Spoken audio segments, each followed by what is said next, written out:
बही के फेरा में रहेला बही के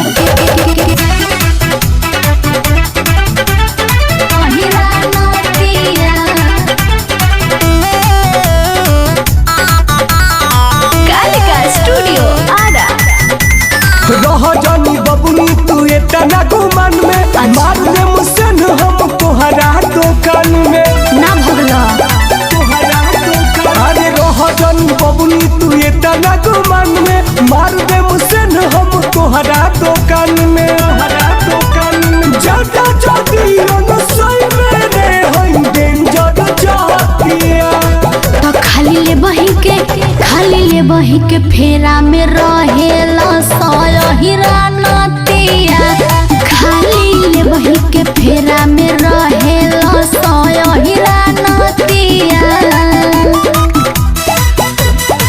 हीरा नतिया ले बही के फेरा में ले बही के फेरा में हीरा नतिया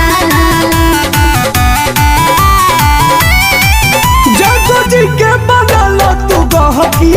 रोज पेन्हबू लहंगा महंगा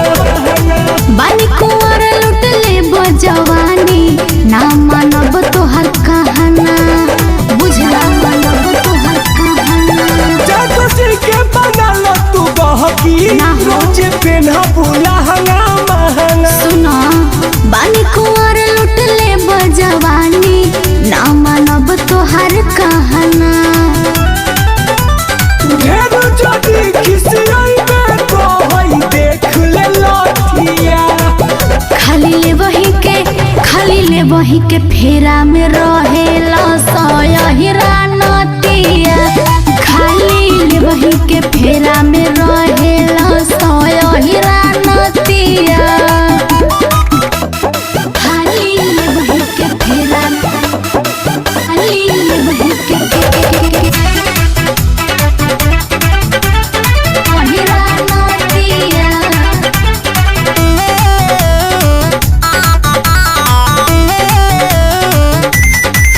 छूट जाई हो बैठल करे जा जब धरी मनी सवाबा हो आलोक नील देख बड़े भिड़वले ढोरी पे हमरा निगाह हो ढोरी पे हमरा निगाह हो छूट जाई हो बैठल करे जा ना भगला। जब धरी दसैया बा हो मिथुन विकास देख बड़े भिड़वले ढोरी पे हमरा निगाह हो सुन का देखी रहनिया रे टुन टुन के मोतिया खाली ले वही के फेरा में रहेला हीरा नतिया